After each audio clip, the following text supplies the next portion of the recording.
कर्पूरगौरं करुणावतारं संसारसारम्। ओम शिवाय, जय माता दी। पुनः स्वागत है आप सभी को हमारे बहुत प्यारे से मीन राशि के जातक। आप सभी के जीवन में बहुत बड़ी खुशखबरी आने वाली है, क्योंकि बेहद शुभ समय की शुरुआत होने वाली है और स्थिरता के साथ। ऐसा नहीं कि टेम्परेरी बेस पे, क्योंकि हमारे प्यारे प्यारे जो गुरु ग्रह हैं, बृहस्पति बाबा जो हैं, ये राशि परिवर्तन कर रहे हैं। अभी जो वृषभ राशि है, यहाँ से गोचर से बाहर निकलते हुए प्रवेश करेंगे मिथुन राशि पे 3 नंबर साइन पे। तो 14 मई को ये परिवर्तन करेंगे, 14 मई 2025 वेडनेसडे को, बुधवार को। यह जो परिवर्तन है, इस परिवर्तन से आप सभी के जीवन में जो 6 क्षेत्र रहेंगे, इसमें चलते आ रहे जो 6 कष्ट हैं, इनसे पूर्ण रूप से मुक्ति मिलेगी। अटल है मुक्ति मिलनी। अब जैसे ही वह क्षेत्रों से मुक्ति मिल जाएगी कष्टों से, तो छिपे हुए जो लाभ है, जो नीचे दब गए थे, कष्ट आ गए ना सरफेस के ऊपर, तो छिपे हुए लाभ जो है सरफेस के ऊपर आ जाएंगे। जीवन में जो है एक प्रफुल्लित वाली भावना जो है, उमंग जो है, पॉजिटिविटी जो है, वो जो है बहने लग जाएगी। तो बड़ी आनंद की जो है लहर जो है, उसका समावेश होने वाला है, आगमन होने वाला है। साथ ही साथ इस बात को समझिएगा कि जब तक ये मिथुन राशि में रहेंगे, हमारे को एक बहुत बड़ी सावधानी बना के चलनी है। अगर वह सावधानी पे हम बहुत ज़्यादा यानी प्रिकॉशन पे ज़्यादा ध्यान नहीं देते हैं, तो कुछ कष्टों में थोड़ा सा हमारे को बढ़ोतरी भी देखने को मिल सकती है। यानी कि बहुत अच्छा है, लेकिन साथ में टेंशन भी आगे खड़ी हुई है। सुख तो बना हुआ है, लेकिन टेंशन ने जो है बहुत ज़्यादा उलझा के रखा हुआ है। लेकिन अब ध्यान बना के रखोगे, मैं निजी प्रार्थना करूँगा, तो कोई फिर दिक्कत वाली बात नहीं है। पहले गोचर समझ लेते हैं। प्रार्थना रहेगी 14 मई 2025 दिन बुधवार, रात्रि 11:20 से 18 अक्टूबर 2025 दिन शनिवार, रात्रि 9:39 तक मिथुन राशि पर गोचर प्रभावी। अब ये गोचर ना बहुत तेज़ी से रहेगा। क्यों? क्योंकि स्पीड तेज है। स्पीड तेज को क्या बोलते हैं? अतिचारी। और 2033 तक ये स्पीड रहेगी। इससे बेनिफिट मिलने वाले हैं। हमारे को तो कहा मैंने कि हमारे को तो अच्छा करना है, तो हम अच्छा देखेंगे और अच्छा ही प्रार्थना करेंगे। हमारे को जो चीज़ चाहिए नहीं, हम उस पर बात ही नहीं करते। मैं बिल्कुल कोई चर्चा नहीं करता हूँ, नेगेटिविटी नहीं। केवल जो सात्विक मार्ग है, ठीक बात है, उसी को प्रार्थना करता हूँ। तो अब समझ लीजिए कि इसके बाद जब मिथुन राशि के बाद सर्दियाँ आ जाएंगी, तो ये पहुँच जाएंगे कर्क राशि में और अधिक ताकत आ जाएगी। यानी एच साइन लग जाएगा इनके साथ, यानी कि उच्च के हो जाएंगे। अब उच्च का मतलब है कि जो पावर आ रही है वो उतनी की उतनी, 100 आ रही है, 100 की 100 बगैर घटे आगे जा रही है। लगन कुंडली जिस हिसाब से मजबूत होगी या बृहस्पति जिस हिसाब से होंगे, उस हिसाब से फायदा मिलेगा। सावधानी पर भी डिस्कस करेंगे। एक फ्री वाला उपाय भी मैं दे दूंगा। इससे जो है, जो आपकी राशि का जो वास्तविक साइन का जो मतलब है, उसको सार्थक रूप से सिद्ध भी कर पाओगे। अब बृहस्पति हमेशा अच्छे बने रहेंगे, पैसा नहीं लगेगा उसको करने में, उसके लिए व्यवहार आपको तैयार करना है। चलिए विषय प्रारंभ कर लेते हैं। सबसे पहले समझिए कि वृषभ राशि में ऐसी क्या कमी है, जो मैंने बोला कि जो कष्ट झेलते आ रहे थे। और मिथुन राशि में ऐसे कौन से 4 चांद लग जाएंगे, या ऐसी कोई विशिष्ट बात है जो आप कह रहे हो कि अब जो है समय अच्छा है, बदलने वाला है। क्योंकि गुरु की प्रकृति तो बदलेगी नहीं। बात आपकी ठीक है, लेकिन मूल समझिए। शुक्र बाबा की राशि है वृषभ, उनके पास भी गुरु पद है। अब बृहस्पति बाबा के पास भी गुरु पद है। अब जो 2 गुरु ग्रहों के ऊर्जा टकराती है ना आपस में, दोनों के पास पद है ना, तो ये अनुभव रहा है, निजी अनुभव रहा है कि जब जब वृषभ राशि में रहेंगे तो असहज महसूस करेंगे, घर जैसा फील नहीं करेंगे। तो जहाँ पर ये धनु और मीन पड़ेगी, ये दोनों साइन जो है वो वीक हो जाएंगे। मतलब वो एरिया, जैसे कि आपका लगन जहाँ पर मीन है और जो आपका 10th सेक्शन है, कर्म क्षेत्र, ये वीक हो जाएगा। हटेगा नहीं, कटेगा नहीं, लेकिन वीक हो जाएगा। बस ठीक है, चल रहा है काम। ये दोनों चीज़ें। साथ ही साथ जहाँ पर दृष्टि जाएगी 5, 7, 9 रहेगी शुभ, लेकिन शुभता में थोड़ी सी जो कमी जो है वो देखने को मिलेगी। यानी पिछले 1 साल से वो कमी थोड़ी सी बनी हुई है। बस चल रहा है, काम चल रहा है, जिंदगी चल रही है, आनंद नहीं है। साथ ही साथ जो इनके मित्र ग्रह हैं, जिनको ये अपनी मजबूती से आश्वस्त करते हैं कि मैं बैठा हुआ हूं, चिंता मत करो, तुम अपने कार्य में लगे रहो, तो एक पार्टी वीक होने से जो दूसरे जो मित्र हैं वो भी वीक होना शुरू हो जाएंगे। यानी पिछले 1 साल से नेगेटिविटी का स्तर है वो पॉजिटिविटी के स्तर की कमी होने के कारण थोड़ा सा ज़्यादा प्रभावी है। उठापटक हुई है ना ग्रहों के कारण, सब जगह उठापटक हुई है मीन राशि में। अब आपका समय बदलने वाला है। तो 14 मई से लेकर सर्दियों तक का समय ये बहुत अच्छी गुड न्यूज़ लेके आया समय। अब हम बात करेंगे 6 कष्टों से मुक्ति, सावधानी फिर उपाय। सबसे बड़ा परिवर्तन समझिए कि गुरु बाबा का इतना बड़ा साइज है, बृहस्पति का, जुपिटर का, जहाँ बैठेंगे वहाँ शुभता तो आती है लेकिन सेक्शन को दबा भी देते हैं। तो जो आपका थर्ड सेक्शन है कि निजी प्रकृति में आपका ऐसा भाव आ चुका है कि मैं अकेला ऐसा पीड़ित व्यक्ति हूं जिसको शत्रुओं की जरूरत नहीं है, मेरे अपने ही काफी हैं। या जो मर्जी कर लो, जैसा मर्जी कर लो, जितने चक्कर लगाने, जितनी यात्राएं कर लो, सफलता नाम की चीज जो है मेरे जीवन में से गायब हो चुकी है। और भाग्य की तो पूछो मत, भाग्य तो उड़ती चिड़िया का नाम हो चुका, जो कई वर्ष पहले ही उड़ चुकी है और 1 साल से तो वो विलुप्त हो चुकी है चिड़िया। ये है वो आंतरिक परेशानियां जो मीन राशि का जातक, संभवतः मेरी प्रार्थना रहेगी, गोचर की कुंडली है, मैं अंदाजा लगाने का प्रयास कर रहा हूं जैसा मेरा अनुभव है।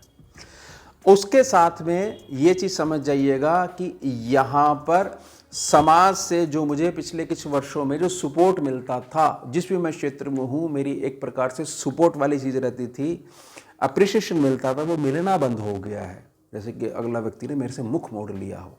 सपोर्ट जब मेरा कम होता जा रहा था पिछले 1 वर्ष से ज़्यादा, तो उसमें इंप्रूवमेंट देखने को मिलेगी। साथ ही साथ अब जब ये अष्टम भाव जो है, जहाँ पर तुला राशि है, यहाँ पर मैं इस चिंता से मीन राशि का जातक बाहर ही नहीं आ पा रहा था कि देखिए दिन प्रतिदिन मेरी स्थिति ऐसी बनती जा रही है, चाहकर भी मैं इस कष्ट से, इस मानसिक कष्ट से बाहर नहीं आ पा रहा हूँ कि क्या होगा आने वाले सालों में, जबकि मेरी वर्तमान स्थिति इस वर्ष में इतनी अधिक जो है प्रताड़ित वे में जो है आगे बढ़ती जा रही है, नीचे गिरते जा रही है, तो मुझे केवल अंधकार दिखाई देता है। यानी हर प्रकार के जो है वो मार, क्यों? क्योंकि बृहस्पति वीक बने हुए हैं, वो शुभता जो पूरी कुंडली में आनी चाहिए थी वो उस हिसाब से नहीं आ रही। जैसे ना कि वो लाइट में बोले पूरा प्रकाश क्यों नहीं, बोले लाइट डिम आ रही है, कट नहीं है, डिम आ रही है। समझे आप मेरी बात का मतलब? तो शुभता में कमी। उसके पश्चात जो कर्म क्षेत्र पे जो हमने सारा ज्ञान ले लिया, इनर पॉलिटिक्स भी हमने देख ली कर्म क्षेत्र में, और जो है बड़े लंबे समय से जो खाली हम बैठे हुए और केवल ताने सहन कर रहे हैं। जैसे कोई भी जातक आया, अच्छा बेटा आपने पढ़ाई में क्या करा, अच्छा खाली बैठे हुए हो, तो एक जो है टॉन्ट जो है मार के गया, ताना मार के गया, तो उससे हम भी परेशान हैं और हमारे को समझ में नहीं आ रहा कि करे तो करे क्या। ये है समय, गुरु है ना, समय सबसे बड़ा टीचर है ना, तो अब वो बदल रहा है। तो चेले यानी कि आप वो जो है पहलवान वाली श्रेणी में आने वाले हैं। बहुत हो गया, हर चीज़ की जो है लिमिट क्रॉस हो चुकी है। तो कर्म क्षेत्र की अवेलेबिलिटी, और कर्म क्षेत्र की अवेलेबिलिटी जिनके पास है वहाँ पर बहुत अधिक पॉजिटिविटी वाला माहौल, जिसका सीधा असर आपके घर के आंतरिक एनवायरनमेंट है जो कलेश वाला बनता जा रहा था उस पर पड़ना शुरू हो जाएगा। जैसे कि ना एक ना मीन राशि का तो तरस जाता है कि स्थिति साहब ऐसी हो गई है कि 10 रुपये खर्च करने से पहले भी सोचना पड़ रहा है। ऐसा कष्ट तो कभी भी नहीं आया, समझ जाइएगा। और कुछ ना कुछ राहु भी इसमें बहुत अधिक जिम्मेदार था, वो भी जो है 18 तारीख को मई में परिवर्तन करेगा।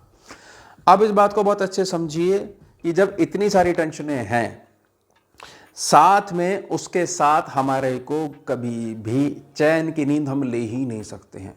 और जहाँ टेंशनें हैं वहाँ सबसे बड़ी टेंशन है कर्म क्षेत्र की, तो आने वाला पैसा वो प्रभावित है। और खर्चे, देखिए परिवार के ऊपर बात करें तो खर्चे जो जुड़ जाते हैं वो कमी नहीं हो सकती है। अब जब तक खाना खाना थोड़ी छोड़ देगा, अब पानी पीना थोड़ी छोड़ देगा, वो तो चलते ही हैं। लेकिन वो बैलेंस जो बिगड़ जाता है उसके कारण से बस श्वास तो चल रही है लेकिन आनंद गायब हो चुका है। तो अब मेरी निजी प्रार्थना रहेगी, ये शुभता जो बढ़ेगी, आप रात्रि को चैन की मीठी नींद ले पाओगे। चिंता मत करिएगा, बिल्कुल भी किसी प्रकार से चिंता मत करिएगा, क्योंकि अब जो है रात्रि का जो काल है इसमें आप चैन की नींद इसलिए ले पाओगे कि पूरा दिन जो है वो आपका खुशियों से भरने वाला है। यह है बृहस्पति की ताकत, क्योंकि अकेला मात्र ऐसा ग्रह है और आपका तो स्वामी है, मीन का स्वामी है। सारे ग्रहों का सम्मिलित फल ये अकेला ग्रह दे सकता है अगर ये शुभ हो जाए, और सबसे बड़ी बात आपके पक्ष में हो जाए। उपाय के द्वारा आप अपने पक्ष में कर लो। उसके पश्चात जो बहुत बड़ा लाभ है वह आपकी पर्सनैलिटी में आने वाला है। एक प्रकार से ये कह सकते हैं कि जिन जिन मीन राशि के जातकों में थोड़ा सा ऐसा है कि छोटी छोटी बात पे थोड़ा सा वह अपनी प्रकृति को मोड़ लेते हैं, जहाँ पर मेरी प्रार्थना रहेगी, क्षमा चाहूँगा मैं, कि मैच्योरिटी का अभाव देखने को मिलता है। अब समय ने आपको इतना मैच्योर बना दिया है, अब हर प्रकार की स्थिति के लिए आप फिजिकली, मेंटली, सोशली तैयार हो। तो यह सारे बदलाव होंगे। इसका सीधा प्रभाव पति पत्नी के आपसी बिहेवियर पे पड़ेगा, आपके साथ जो आपकी मित्र मंडली है उसके साथ व्यवहार पे पड़ेगा, और बहुत ज़्यादा प्रोफेशनल वाला जो बिहेवियर है वो सम्मुख निकल के आएगा। साथ साथ मीन राशि के जातक हर हाल में समय धीरे धीरे बदल रहा है, और पॉजिटिव रूप से इसको अपनाइएगा, क्योंकि जिस तरीके की आपकी ऊर्जा है फिर फल वैसे मिलने लग जाते हैं। आपके पास जो भी इनकम आनी है जिससे कि आपका घर चलना है, उसमें बढ़ोतरी देखने को मिलेगी ही मिलेगी। समझ जाइएगा, बहुत सरलता समझाने का प्रयास कर रहा हूँ, बस आप सूत्र को पकड़ के रखिएगा। अब एक सावधानी हमारे को क्या बना के रखनी है? सावधानी हमारे को केवल एक बना के रखनी है। कई बार क्या चीज़ होती है, जैसे मान लीजिए बहुत लंबे समय से किसी को खाने को नहीं मिला होना और एकदम उसके सम्मुख कुछ चीज़ बदलती है, तो बहुत तेज़ी से वो खाना खाने का प्रयास करता है, निगलने का प्रयास करता है, क्योंकि बहुत लंबे समय का जो इंतज़ार उसका बना हुआ था। फंदा भी लग सकता है, खाना अटक भी सकता है, खांसी इत्यादि भी आ सकती है, कुल मिला के डिस्टर्बेंस हो सकती है।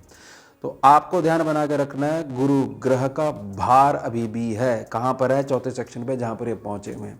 तो वो भार से क्या होगा? भार से ऐसा होगा कि अब आपके घर में इस प्रकार का माहौल संभवतः बन सकता है, जिसके कारण जो आपसी एकता है वो थोड़ी सी प्रभावित हो सकती है। वो किस तरीके से? वो इस तरीके से कि यहाँ पर अगर थोड़ा सा लोगों की सेवा करने में थोड़ा सा कंट्रोल बना के नहीं रखोगे, तो थोड़ा सा घर में जो आपसी एकता का माहौल है वह प्रभावित हो सकता है। यानी थोड़ा सा अनुशासन का अभाव आपको अपने घर में देखने को मिल सकता है। इस बात को ना बहुत सीधे तरीके से समझिएगा। जब बहुत सारी चीज़ें मिलने लग जाती हैं तो कहीं ना कहीं जो वो पुराने मीठे दिन होते हैं वो थोड़ा सा ना खोने लग जाते हैं। आपस में सब बैठ के, जो एक जगह बैठ के बातें करा करते थे, कहानियाँ बताया करते थे, जीवन के अनुभव साझा करते थे, तो संभवतः उसमें थोड़ी सी कमी देखने को मिल सकती है।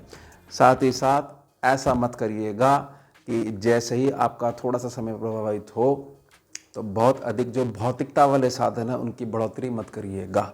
प्रार्थना रहेगी कि अतिचारी हैं, स्पीड तेज है, बड़ा संतुलित वे में आगे बढ़िएगा। आप समझ लीजिए उपाय। ये तो होगी सावधानी। देखिए, मेरा निजी अनुभव रहा है कि जब भी यह बात होती है कि समाज को दिशा कौन देगा, तो एक ही उत्तर आता है कि जो मीन राशि वाला है, चाहे मीन लगन हो चाहे चंद्र राशि मीन हो, कि वह समाज को पूरी एक दिशा दे सकता है। और कल्पना रूप में जब वो नेगेटिव चलता है तो हर बात का टेढ़ा मतलब उसका मन उसको निकाल कर दे देता है, जिस कारण से उसकी निजी प्रोग्रेस रुक जाती है कि मैंने तो सोच में और अधिक अपनी सोच मिला ली। इस पर कंट्रोल नहीं हो पाता जब समय थोड़ा सा खराब चल रहा हो। तो बृहस्पति कैसे अच्छा रखेंगे? फ्री वाला उपाय क्या है? अपने बिहेवियर से। जो भी मीन राशि का जातक अपने पास्ट को दरवाजे में बंद करके और उसकी चाबी जो है ताला लगा के फेंक दी उसने चाबी, ठीक है, यानी कि पास्ट को बिल्कुल बीच में नहीं लेके आया। जहाँ जहाँ उसके नेचर में यह बात है कि कोई बात नहीं, हमसे जो है तू करके बात कर दी ना, हमारे तो अपने हमारे बड़े हैं, वो तो हमें को मार भी सकते हैं, पीट भी सकते हैं, डांट भी सकते हैं, कोई बात नहीं, हम कल सुबह जाएंगे और जो है उनसे जाके क्षमा याचना करेंगे और फिर जो है पुनः उनका हृदय जीतेंगे। अब सम्मुख व्यक्ति को ये पता है आपकी गलती नहीं है, लेकिन व्यर्थ में आपका रिएक्शन खराब हो जाए इसलिए आपको छेड़े जा रहा है, लेकिन आपका बिहेवियर बहुत अधिक चेंज हो चुका है और प्रेम से वह व्यक्ति इतना प्रभावित हो चुका है कि उसको अब अंदर आत्मग्लानि हो रही है कि मैंने इस व्यक्ति का कितना गलत करा। यह मीन राशि का, अगर बृहस्पति अच्छा होने लग जाए तो यह मीन राशि की ताकत। कल्पना के क्षेत्र को बिल्कुल हटाना है, जो नेगेटिविटी वाला माहौल बना के समय ने बना के रखा हुआ था उससे बचना है। हिंसक से हिंसक जानवर भी प्रेम की भाषा समझता है और आपके काबू में आ जाता है, लेकिन प्रेम की भाषा के लिए प्रेम को अंदर से पैदा करना पड़ता है। ये नहीं कि भाई उसने तो हमारे को सींग दिखा दिया, आंखें दिखा दी, हम तो उसको खाना खिलाते हैं। इस भाव से जो व्यक्ति बचा रहेगा और पूर्ण रूप से हर स्थिति का, हर व्यक्ति का, हर प्राणी का, हर जीव का पूर्ण रूप से सम्मान करेगा और बदले में यह आशा नहीं रखेगा कि कोई बात नहीं, मैं तो मेरे कर्म सही कर रहा हूँ, उनको जैसा सही लगे वो करें। समझे आप मेरी बात को? यानी सम्मान देने वाली जो बात, इससे पीछे नहीं हटता है। प्रकृति में उसके ये है कि हर कोई व्यक्ति उस पर आश्रित बना रहता है कि उसके पास जाइए, वह हमारी जरूर सुनेगा। समझे आप मेरी बात को? तो बृहस्पति आपका अच्छा बना हुआ है, ज़्यादा कैलकुलेशन में पढ़ने की जरूरत नहीं है। बृहस्पति लगन कुंडली में यहाँ बैठा है, नवमांश में यहाँ बैठा हुआ है, D10 चार्ट में यहाँ बैठा हुआ है, इतनी डिग्री का बैठा हुआ है, और गोचर में स्थिति से अब हम परेशान बने हुए हैं। आपने बृहस्पति अच्छा कर लिया अपने व्यवहार से। तो ये हो गया हमारा उत्तम विषय। मिलते हैं आपसे अगले भाग में नए विषय के साथ। जुड़िए और जोड़िए। ओम शिवा, जय माता। भुजगेन्द्रहारम् कर्पूरगौरं करुणावतारम्